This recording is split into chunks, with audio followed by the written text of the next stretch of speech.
Respublikada rüşvət baş getirib gedir. Talan gedir. Bunun da Nizami demişken eğer uğurlanan maldan xəbər yoxdursa, demək o gözətçinin orada əli var. Demək burada milis orqanıdır, prokuror orqanıdır və bir də məhkəmə orqanıdır. Demək burada oturan orqanların əli var. Bunu nəylə izah edərsiniz? Bax burada, baxamız burada. Bunu nəylə izah edə bilərsiniz və mən nə cavab verərsiniz buradakı? Sabah və cəmaata deyəcək cəmaat, bu nədir? Demirlər dövlət qurusu qururuq. Demirlər kadrlarınız deyir, budura burada oturur. Bu bəylərdir, bu xanımlardır, bu yaxşı kişilərdir. Və bu ülkə niyə dağılır? Və niyə burada oturan sizin içərinizdə oturanlar deyirlər ki, komünistlərin vaxtına dədələrinə rəhmət. Rüşvət bir belə deyildi, valla. Və burada özünüzdə şərdə var mı saat? Hamız deyirsiniz. Bax bunu mənə izah edəyin, görün bunun səbəbini. Tabaq ki, sabah biz qəzetdə də ya da xalq aşırı qabağında deyək, bax bunun səbəbi buydu. Mən bunun səbəbini izah edə bilmirəm siz. Xahiş edirəm o suala bura çıxanların çoxsu cavab versin. Kim danışır o məsələyə burada rəhbərlər cavab versin. Kömür çıxana dağılır. Xarici iqtisadi əlaqələrdən dağılır. Nə bilim, benzin, neft satılır, yanacaq satılır, respublikadan dağıdılır. O günə bu respublika gəlib çatıb ki, bax burada oturan bəylərin və xanımların və mənim hesabıma o günə gəlib ki, Azərbaycanın bəzi yerlərində, rayonlarında benzin tapılmır.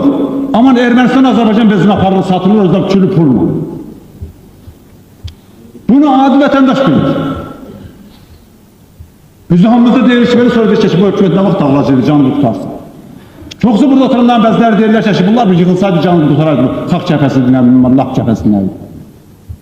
Bunları izah edək, bu budur, cəmiyyətin bugünkü bəlasıdır və bugünkü hüquq mühafizə orqanları buna cavab verməlidir. Getməyəcək, heç kim buna axıra kimi yeməyəcək.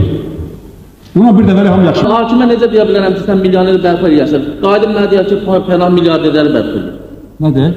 Fəlan milyarderləri bərpa eləyir kabinetə. Kabinetlərə milyarderləri bərpa eləyir. Öz Nazirlər Soveti bugün milyarderlərdən ibarətdir. Sən geçdin. O adamlara qarşı ki, biz mübarizə aparmışıq. Verirsiniz ki, yəni Azərbaycan benzinə gedib Ermənistanın əlinə çatmayacaq. Mən heç bir şey demiyorum. Heç olmasa bax burada oturanların bir vicdan işi olsun. Mən heç kimi təhqir etməsin, heç kimi də xatırını demişsəm. Mənim dəlim nədir ki, elə bir iştirakçısıyam buna. Hamımız elə bir onun iştirakçısı. Yəni bu böyrükdə də iş olar yəni. Nəysə keçmək olar. Nəysə bir göz yummaq olar çəşidə, indi bu dünyada belə gəlib, bu ağır şərətdə belə insanlar özlərinə də saxlamırlar. Yəni burada ki, bunlarla burada kimi deyir? Bunu belə kimə desəniz, bax qoya bilirsiniz, nə deyərlər bizə? Bax burada oturun, bax bizik bundan sonra məsul. Rəhbəri bizik. Nəcil ola bilsin ki, mən yenə deyirəm, Azərbaycanda elə bir yer var ki, yüzlərlə rayonlarımız var ki, benzin tapılmır, avtobus işləməyə, cəmaat yollarda oturub bizim atamızı, dədəmizi söyür, qəbrinə söyürlər. Aman buradan benzin nəcil olur ki, bu jüriliklər dəsəsi aparıb Ermənistanı çıxarda bilir və ermənilərin əlinə çatıra bilirlər. Bu cür olmaz axı.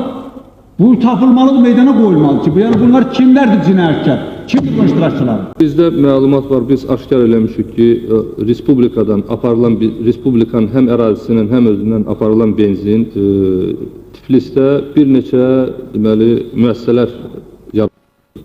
Ancaq bu müəssisələr kağızdadır. Deməli, onların arxasında... Yəni bu Azərbaycandan onları aparanlar məsələsi var. Bəli, bəli. O məsələni xahiş edirəm, çıxardın, verin prokurorluğa məsələn qalsın, görək bunu... O istiqamətdə iş aparılır. Bəli, bir yerdə biz prokurorluqla o işi aparırıq. Bəli, o deməli firmalarda aşkar edilib, onlar ancaq kağızdadır. Deməli Gürcüstanda, arxasında Gürcüstan erməniləri dayanıb və bütün buradan gedən mallar ötürülür Gürcüstan ərazisindən Ermənistan ərazisinə.